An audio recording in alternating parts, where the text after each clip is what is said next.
I have been sitting here, staring at this title I came up with just above a completely blank page. I've been trying to think of a clever way to open this video up for about 30 minutes. Do I give a bit of history on how these games came to be? Do I start off with a small retrospective of Miyazaki's career before Demon's Souls? Do I waste your time and pretend like I didn't just spend 30 of my free hours within the last week doing nothing but playing through one of the most incredible gaming experiences I can recall from recent memory? Nah, I'm okay. I think it's in all of our best interest to simply express my love for this game. I'm going to offer my criticism because I can't control myself, but I'm also going to tell you why this is one of the few games I've played through around 7 times in total. So if you're of a similar mind, join me in praising this masterpiece of a video game. Now, I can't speak for others, but in my time of playing games, I rarely come across an experience that when those credits roll, you think to yourself, this is why I love video games. I felt this after completing Dark Souls 3 for the umpteenth time a few days ago. Now, with the full intention of breaking the illusion here, we are technically in the hiatus between Season 3 and Season 4 at the writing of this paragraph. I'm waiting on stuff to be finalized, and I was quite frankly just a bit bored. Thus, I decided to do what I said I would do in last season's finale. I spent a lot of time with Dark Souls 3 and need to go back through it, honestly. I had honestly forgot how good this game was. I first ran through this game over and over again on my Xbox One. I mentioned in the Sekiro video years ago that I had the idea to pick up Dark Souls 3 after seeing the Game Grumps play it. I had been burned by the first one before attempting this, and I also think I played a little ways into Scholar of the First Sin at the recommendation of Nick and Elliott. But I was willing to give this franchise one last chance to make me a believer. Being the third in a trilogy I wasn't personally too big on for a good chunk of its lifespan, I found myself hesitant to pick up the capping off point of this particular moment in gaming history. Dark Souls was synonymous with challenge after all, and back in the day yeah, that happened a lot. But around the time that I would tune into that playthrough, my birthday was coincidentally rounding the bend, so oh wow! I got this game on my birthday in 2016, and I traded in The Force Unleashed to get it. Damn, what a sacrifice. One of my favorite 360 games and a whole year's worth of Tooth Fairy money. But my first ticket to the Kingdom of Lothric was well worth it, and you should be able to piece together the rest of it by this point. I mean, look at that title again. But why? What makes this game so much more of a worthwhile experience than the first two in the series that I was aware of at the time? Hopefully at this point it's obvious, but for very personal and specific reasons. I'll elaborate more as we go deeper, but welcome to my personal love letter to Dark Souls 3.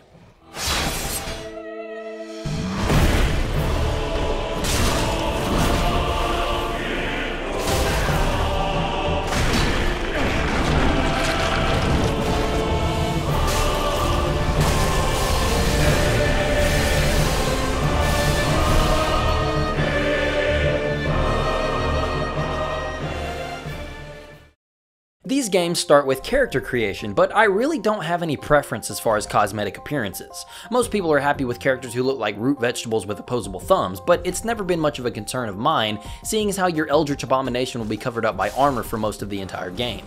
That's great if you really get into the dreamed up backstory and lore of your created character, but as I've mentioned a few times before this, the things that happen in the cutscenes rarely captivate me more than the things that I do with the controller in my hands. Thus, the stoic warrior going on this perilous journey is just named Ross. I know plenty of people get a lot out of these stories, but I have never been that type of person. What I do like, though, is class customization. I'm a firm believer that the starting class you choose makes a big impact on the choices you make as a player further down the road. Now me, I like a mix. I go for heavy strength for damage, but with pyromancy thrown in for added devastation and utility. I'll go into it later on, but I just feel the most comfortable going through this game's beginning as a pyromancer. And as you'll learn, while the starting classes are excellent stepping stones for the playstyle you'll eventually fall into, these beginning archetypes are merely stencils that get you on the right path. Your mileage may vary, but I find this part of the game to be the most engaging part of the overall formula, and the idea that that starting class will have an impact on a character with 30+ hours of game time is so exciting. It makes your very first decision a weighty one, so say yes to that dress, like it, put a sage ring on it, and you're ready to start your grand adventure.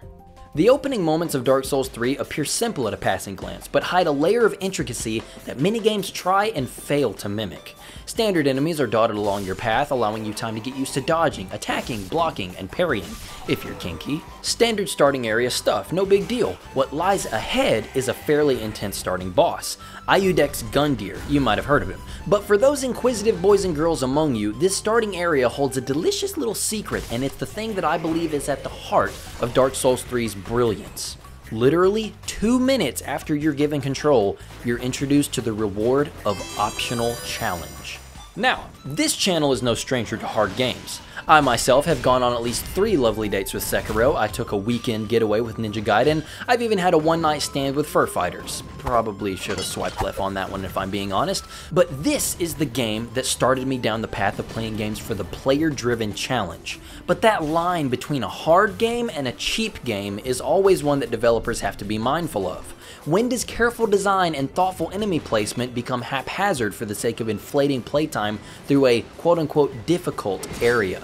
It's a tough question, but one that I think Dark Souls 3 answers beautifully, by allowing players to, in a way, set the tempo of the game's difficulty as they see fit. And that's all thanks to this little guy. This enemy is considerably more difficult than anything else in this area. Its attacks are devastating and its movements are a little unorthodox, making it difficult to get a read on the first encounter. It even has more health than Windex Gunther over there. This encounter, though, is completely optional. If you feel like you just don't have the skill to beat it yet, you're not forced to. But if you have that iron will and need to prove to yourself, then you'll be rewarded with crafting materials, a hefty amount of souls, and a big fat sense of accomplishment.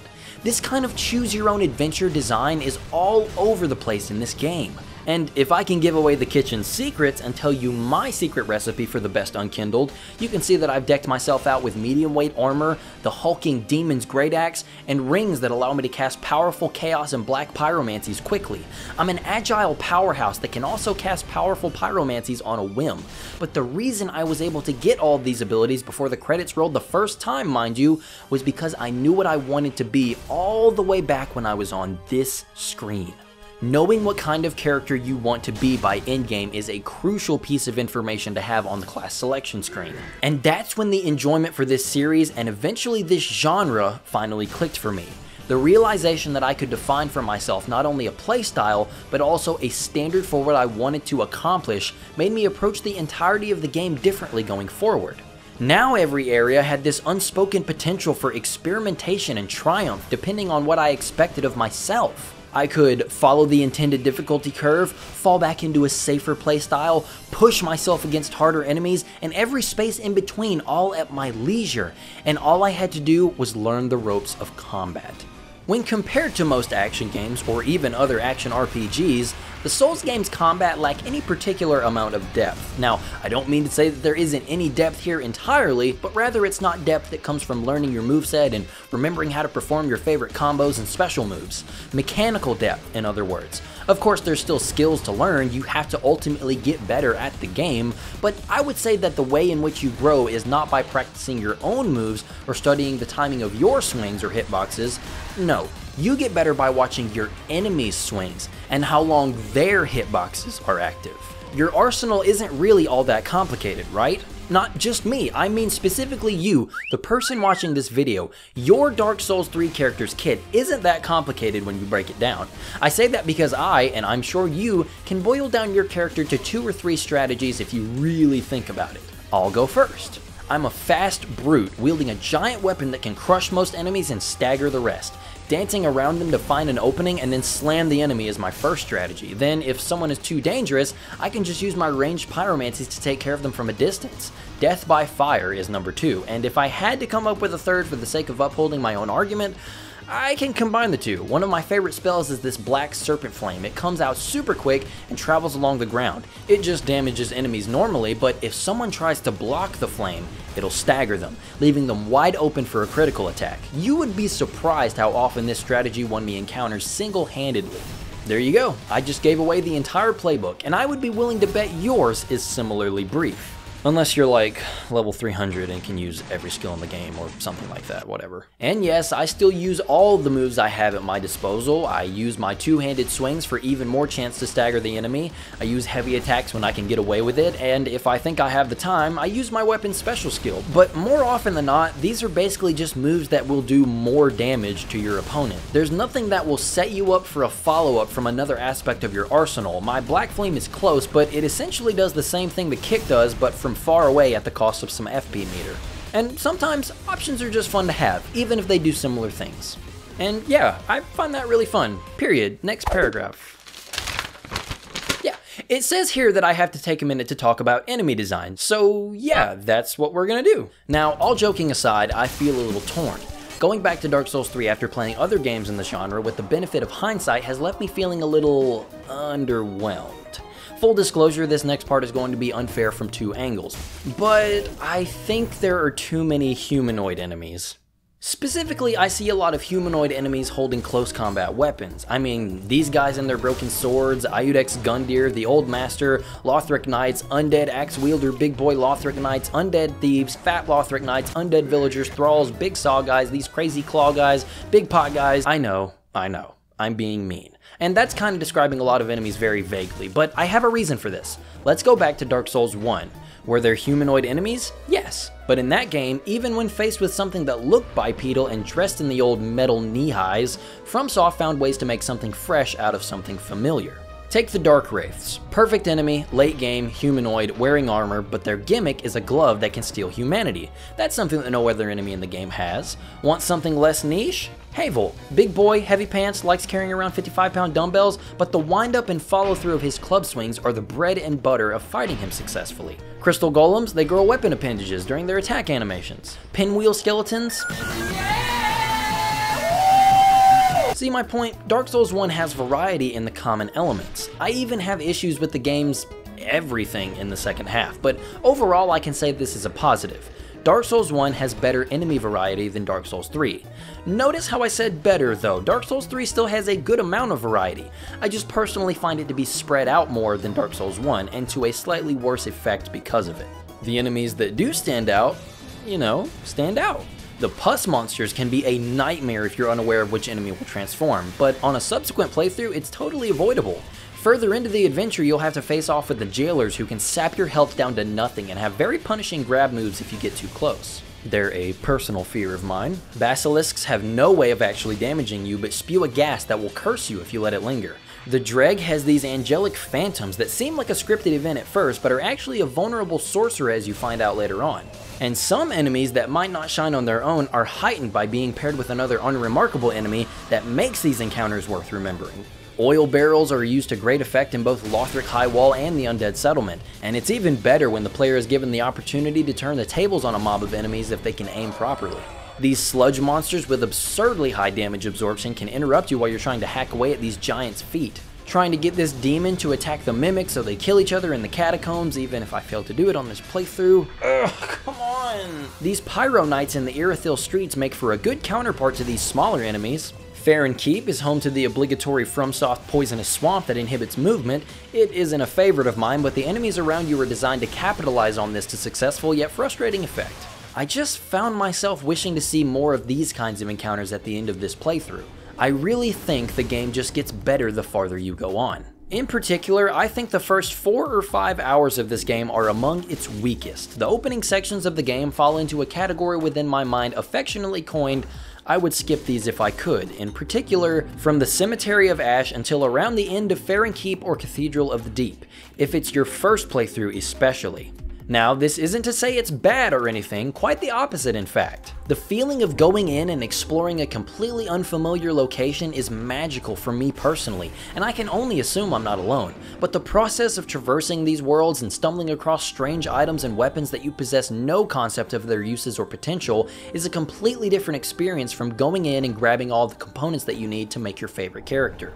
And for the second time, these two things aren't even negatives, or even mutually exclusive. I just always dread starting up a new character because I know I'm going to have to play with the pre-made archetypes for about 5 hours before I really start to feel like this character is my own. Think about this. Think about playing the entirety of a Pokemon game, but you're only allowed to use the rental Pokemon from Pokemon Stadium for 5 hours before you could start changing their moves. It'd almost certainly keep that game on the shelf for you if you got the urge to go start another playthrough at some point, right? Now, it's very possible that the human enemies are so abundant towards the beginning to ease the player into the game. Human enemies are arguably more predictable than strange monsters, so it's likely that the team wanted to keep it familiar as long as they can. Some would say that Dark Souls 3 in particular was created with a melee character's moveset in mind first and foremost. I don't think I would agree with that as a whole, but I have to admit that the enemies and bosses seem to have a much higher emphasis on rolling, parrying, and swordplay. Sorcerers, thieves, and archers can of course make it through the game, but at some point you will have to get up close and personal with most of the bosses. Spacing yourself between casting times can be done, but it's also far more dangerous if done incorrectly. And that's assuming the spell you chose does any considerable damage at all. But with the choice of a knight, you only have to worry about avoiding damage and swinging your weapon. The payoff of these other classes is very worth it by endgame when you come across devastating spells, but you have to also make concessions in your stats to wield additional weapons to get yourself to that point. It's difficult, but only if you want it to be. I said it at the top, but this could be a case of newer games in the genre painting my expectations, but I'd also like to believe that monotony is still a lackluster quality even in one of my favorite games of the past decade. But what are the bosses, Rosses? You may ask. Well, my boy, let me tell you, this game does in fact have bosses, but just like in these games themselves, there's something that we have to address before arriving at the bosses. Fog walls. Fog walls are like doors, but if doors were made of pure atmosphere and scary as hell. I can vividly remember the feeling of tension wandering through a new area, dwindling Estus, resources whittling down, only to be faced with one of these mini heart attacks. Sometimes there isn't even a boss fight behind these little bastards, but just the sight of it has me... This is a special sensation that Dark Souls has made a staple for an entire genre, and whether the fog is concealing a giant boss fight or simply the next pathway on your quest, the feeling of wonder and suspense is always maintained. This is straight magical, and unfortunately therein lies another one of what I would call a shortcoming for this genre, the staleness of a subsequent playthrough. I hear it more often than I hear Sonic fans complain about something. I'll never forget my first time through Dark Souls 1 and 2 and 3 and Sekiro and Bloodborne. Wow, that's a spicy meatball. What I mean is that new players will carry themselves very cautiously on their first trip through an area, making sure to take in the scenery and any potential hazards that can kill you instantly because...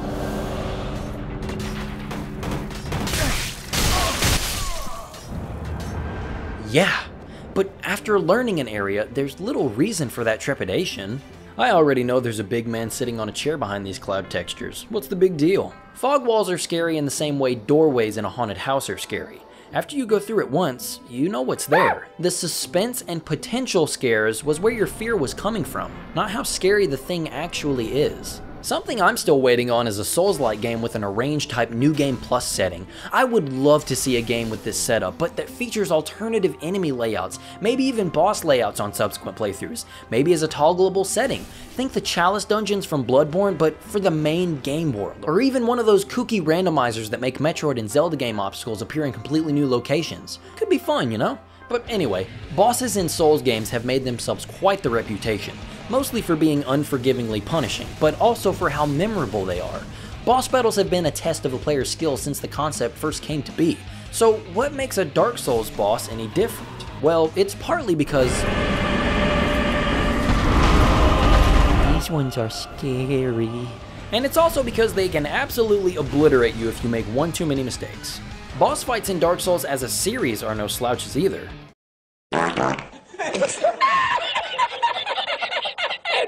I could take my place among the pantheon of YouTubers who sing the praises of Orenstein and Smaug, but beyond just providing lip service to that fight, I want to show appreciation for something that fight introduced, and Dark Souls 3 runs all the way into the end zone.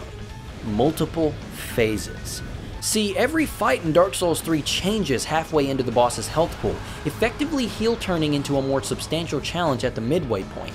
For some fights, this means a superficial damage boost. For others...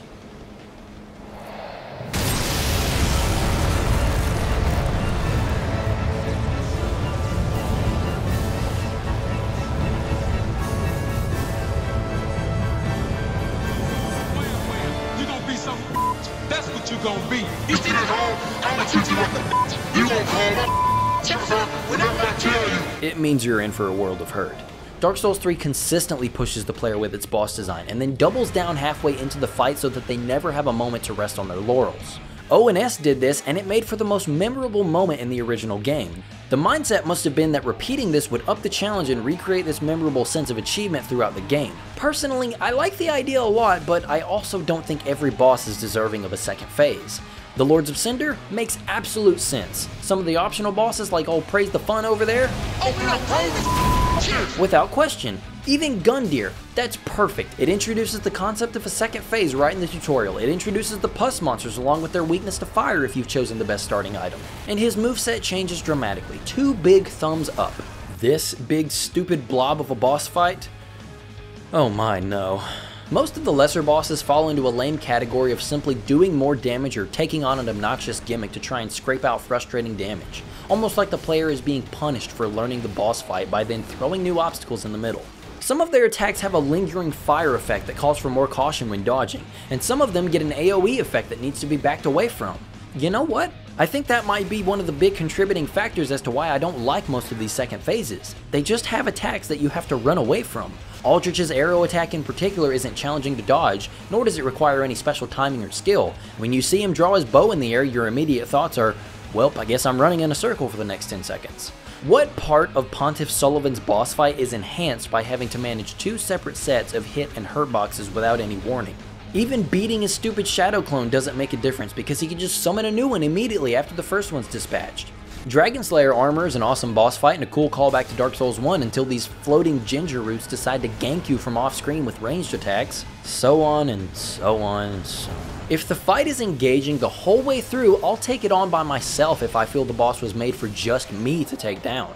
The magic in these encounters is real, but sometimes what starts off charming ends up feeling like a curse you desperately want to shake off. Not to mention that the simple existence of a co-op partner might as well cut the enemy down to half health anyway. Seriously, one real person helping you in any given boss battle makes the boss's AI freak out so hard that whichever player isn't drawing aggro at the moment is almost guaranteed a free combo. Thus, I would say that the engaging bosses are the ones that are worth the solo experience of fighting them, if you're so inclined. But beyond that, the online mechanics in Dark Souls 3, much like its predecessors, feel super interesting until you're on the wrong end of them. Yes, having some buddies makes the game more comfortable because you have an ally to accompany you through whichever sections you choose, but it's also just fun because of the community. Very rarely do I find phantom allies that aren't cool and fun to go adventuring with, and the emotes made interactions just that much more entertaining. But have you ever been invaded just outside of the bonfire for a new area? All you want to do is rest and continue on, and now you have to deal with some red f***er trying to con you into staring down his min-max sorcery build so he can get easy covenant items. Other players can invade you and join forces with enemies to try and kill you at all cost. It is very possible to overcome these odds and send invaders packing if they catch you at the right time, and man, it feels good to kick a red phantom player back where they came from, but it easily gets to the point of frustration at some points. I get that there's supposed to be a surprise challenge to try and keep you on your toes, but isn't that supposed to be what the enemies in the game are for? I don't understand the mentality of disrupting play with random summons. Admittedly, there are some really cool times where you can come into contact with those who genuinely want to just have a one-on-one honorable duel to see who the best is. Take this example. I was at the end of my Estus reserve here, and I was just getting done exploring a big swamp with several enemies and mini-bosses. Then, like fate, I was invaded. Perfect. So I do my best to run all the way back to the bonfire while taking advantage of my time with Metal Gear titles along the way, so I could die and know that my souls will be right there next to me after I come back. I was in no shape to fight this guy, and I just wanted to get a move on in my game, so I sat there and waited for death, but surprisingly, he dropped me a full HP restore and waited for me to get back on my feet. I watched him drain his own Estus, and we bowed. This was a really nice little exchange. I lost the encounter, but I wasn't nearly as bitter about it. Is it more interesting when the hunt is on, so to speak, when all of the players hunting each other down are using everything they can to try to claim the other's souls? Without a doubt. There are several cool items that make PvP more interesting. I showed you my stealth skills with the help of the Young White Branch, but there are also these seeds that make enemies aggro invaders if you're in a space where you can use them to your advantage. And it always feels good to outsmart someone who thinks they have the upper hand on you. But I would be lying if I were to say it's not oddly comforting to see an enemy invader show some chivalry to me. It also makes it a bit better because it'd be easy to imagine the same guy in a similar situation and have been shown the same sort of kindness by another player at some point. I know it might sound silly to those of you who have never played one of these games before, but I can almost guarantee you that you would be similarly enthused if you were in my situation. PvP arenas are there for you to hop into willingly and test your might against other builds and other players. They're good fun in moderation. During the early period after launch, there was a thriving community looking to hold many tournaments in this spot outside Anne Orlando, but hopping in during this playthrough wasn't my focus. I'm not sure how active the PvP community still is.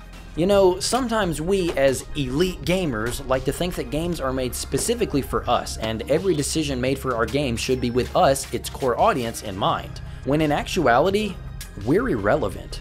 Us as the core audience does not equal or even come close to comparing to the majority audience.